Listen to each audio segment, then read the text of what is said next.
नमस्कार साथियों, स्वागत है आप सभी का ब्रिज एकेडमी में।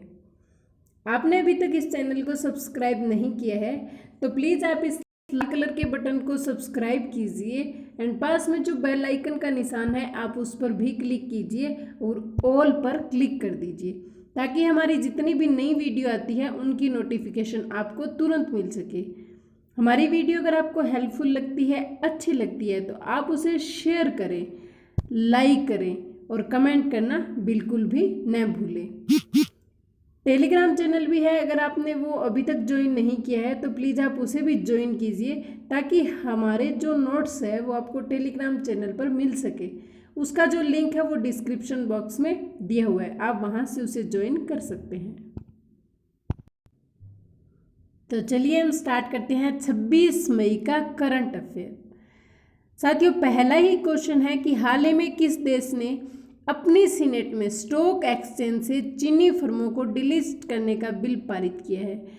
यानी अमेरिका ने जितनी भी चीनी फर्में थी स्टॉक एक्सचेंज में उन्हें डीलिस्ट यानी अपनी लिस्ट से हटाने का जो प्रस्ताव पास किया है, बिल पास किया है, वो किया है अमेरिका ने।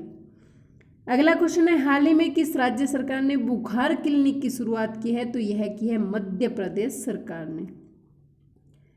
हाल ही में किस रेलवे जोन ने आर बोट नामक रीबोट डिवाइस विकसित किया है? तो यह किया है दक्षिण मध्य रेलवे के द्वारा।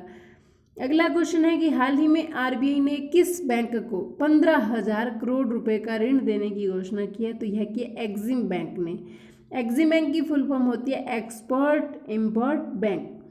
एक्सिम बैंक सेटअप हुआ था 1982 को और इसका हेड क्वार्टर है मुंबई में और प्रेजेंट टाइम में इसके सीईओ है डेविड रस्किना। अगला क्वेश्चन है, हाल ही में दुनिया का दूसरा सबसे बड़ा पीपीई किट निर्माता कौन बना है? तो यह बना है हमारा देश भारत। अगले क्वेश्चन की हम बात करें, हाल ही में दिल्ली राज्य उपभोक्ता विवाद निपटान आयोग का अध्यक्ष किसे नियुक्त किया गया है? तो नियुक्त किया गया है संगीता ढींगरा सहगल को। साथियों, ये संगीता ढींगरा सहगल है वो दिल्ली हाई कोर्ट में जज है। इन्हें अब राज्य उपभोक्ता विवाद निपटान आयोग का अध्यक्ष नियुक्त किया गया है। अगला क्वेश्चन है, हाल ही में सरकार ने मधुमक्खी पालन के लिए कितने करोड़ रुपए आवंटित किए हैं? तो मधुमक्खी पालन के लिए आवंटित किया 500 करोड़ रुपए। अभी हाल ही में मधुमक्खी दिवस में मनाया गया था, हमें करंट में याद रहना चाहिए, तो वो मनाया गया था 20 मई को। विवेक देवराय समिति की सिफारिश पर मधुमक्खी पालन के लिए ये रुपए आवंटित किए गए हैं और विवेक देवराय समिति ने सिफारिश की थी कि मधुमक्खी पालकों को किसान का दर्जा दिया जाए।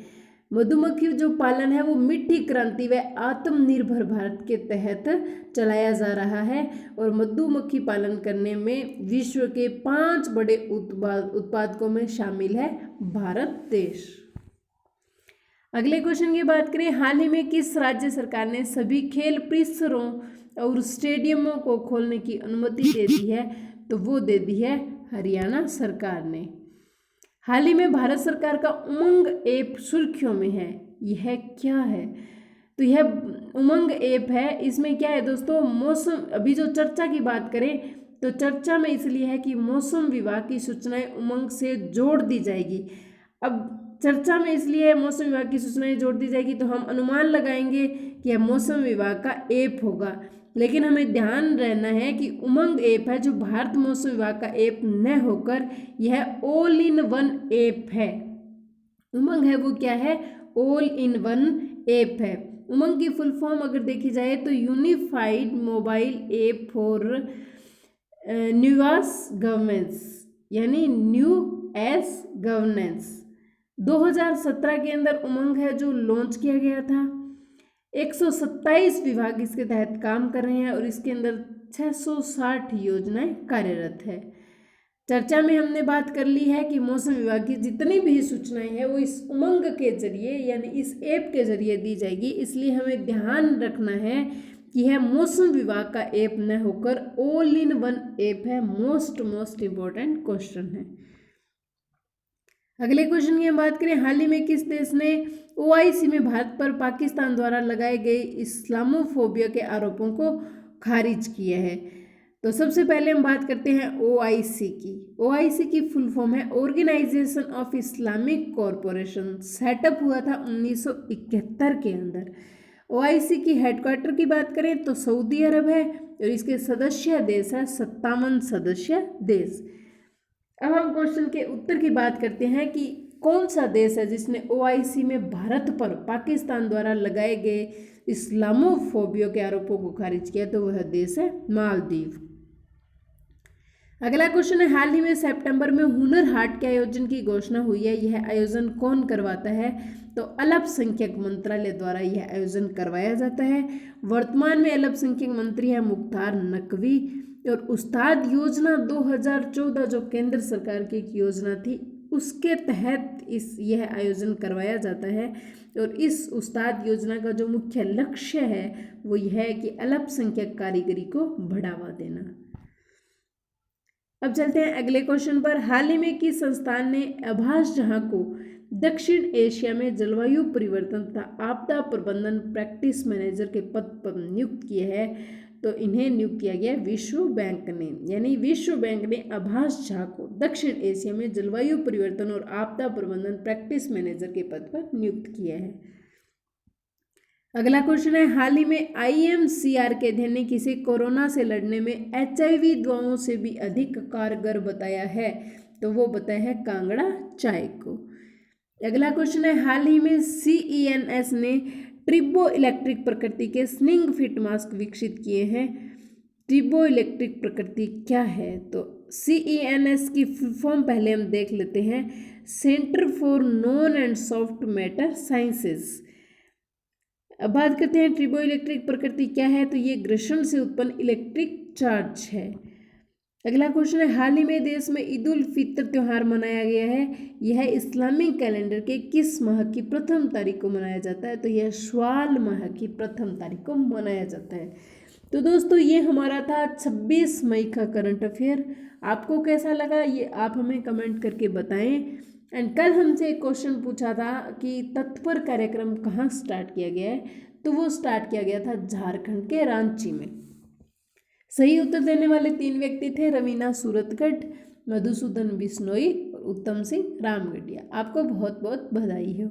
यूँ ही कोशिश करते रहिए, कोशिश करने वालों की कभी हार नहीं होती है। आज का क्वेश्चन है जो हम आपके लिए छोड़ रहे हैं, इसका आंसर आप हमें कमेंट बॉक्स में दीजिए। क्वेश्चन है ये कि जोरहाट ई नीलामी मंच का उद्घाटन कहाँ किया गया है? ऑप्शन है अरुणाचल प्रदेश, असम, त्रिपुरा और मेघालय। कमेंट बॉक्स में आप हमें उत्तर दीजिए। सही उत्तर देने वाले 5 व्यक्तियों का नाम अगले दिन की वीडियो में लेंगे।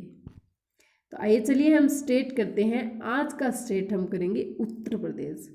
साथियों उत्तर प्रदेश के साथ 8 राज्यों की, एक केंद्र शासित प्रदेश की और एक देश की सीमा साझाएं होती है। तो अब हम बात करते हैं इंडिया के मैप में उत्तर प्रदेश की।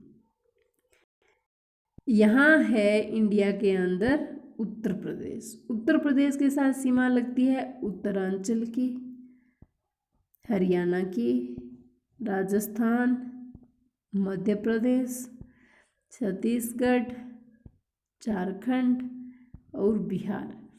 बिहार, झारखंड, छत्तीसगढ़, मध्य प्रदेश, राजस्थान, हरियाणा और ये हिमाचल छूट गया, यहाँ हिमाचल की भी सीमा लग रही है और उत्तरांचल। ये हो गए 8 स्टेट उत्तर प्रदेश से लगने वाले।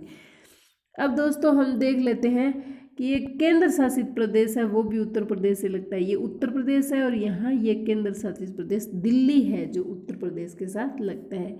और यहाँ नेपाल की सीमा भी एक देश है जिसकी सीमा उत्तर प्रदेश से टच होती है, तो ये देश है नेपाल। अब हम बात करते हैं उत्तर प्रदेश की। हम बात कर चुके हैं सीमाएं 8 स्टेट की लगती है, बिहार, झारखंड, छत्तीसगढ़, मध्य प्रदेश, राजस्थान, हरियाणा, हिमाचल प्रदेश और उत्तराखंड। एक देश की हमने बात कर ली नेपाल है और एक केंद्र शासित प्रदेश भी दिल्ली है।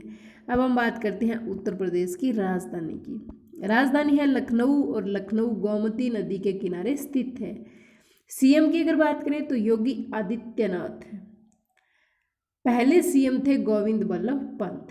सीटों की बात करें तो लोकसभा सीट है 80, राज्यसभा सीट 31, विधानसभा सीट है 403 प्लस एक राज्यपाल द्वारा मनोनीत किया जाता है। विधान परिषद में 100 सीटें हैं, यानी यहाँ द्विसदनात्मक विधानमंडल है।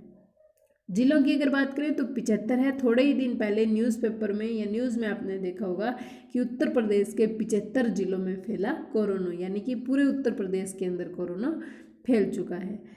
निर्माण हुआ था 24 जनवरी 1950 को और उत्तर प्रदेश में से 9 नवंबर 2000 को उत्तराखंड का निर्माण किया गया था। उच्च न्यायालय की अगर बात करें तो इलाहाबाद है और इलाहाबाद को प्रयागराज कहा जाता है। इलाहाबाद उच्च न्यायालय के मुख्य न्यायाधीश है गोविंद माथुर। राज्य पशु की बात करें तो भारत सिंगा है। राज्य पक्षी सरस क्रेन है। राज्य फूल प्लास है, जिसे टेशु भी कहा जाता है। राज्य पेड़ यहाँ का अशोक है। राज्य के मुहर की बात करें तो रोहू और धनुष है। राज्य के खेल है हॉकी और राज्य के नृत्य है कथक। नदियों की अगर बात करें तो गंगा, यमुना, सरस्वती, सरयू, बेतवा और घाघरा यहाँ की प्रमुख नदियाँ हैं। राष्ट्रीय उद्यान की बात करें तो एक ही राष्ट्रीय उद्यान है दूधवा, लेकिन कुछ वाइल्ड लाइफ सेंचुरीज है वो यहाँ पर प्रसिद्ध है, पेपर में पूछी जाती है, तो वो है पीलीभीत, महावीर स्वामी और हस्तिनापुर। विश्व विरासत सूची की अगर बात करें तो आगरा का किला, ताजमहल और फतेहपुर सीकरी विश्व विरासत सूची में शामिल है। क्षेत्रफल की दृष्टि से चौथा सबसे बड़ा राज्य है।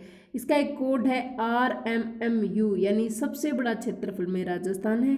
सेकंड नंबर एम पर मध्य प्रदेश है, थर्ड नंबर के एम पर महाराष्ट्र है और फोर्थ नंबर के यू पर उत्तर प्रदेश है, यानी क्षेत्रफल की दृष्टि से चौथा सबसे बड़ा राज्य है।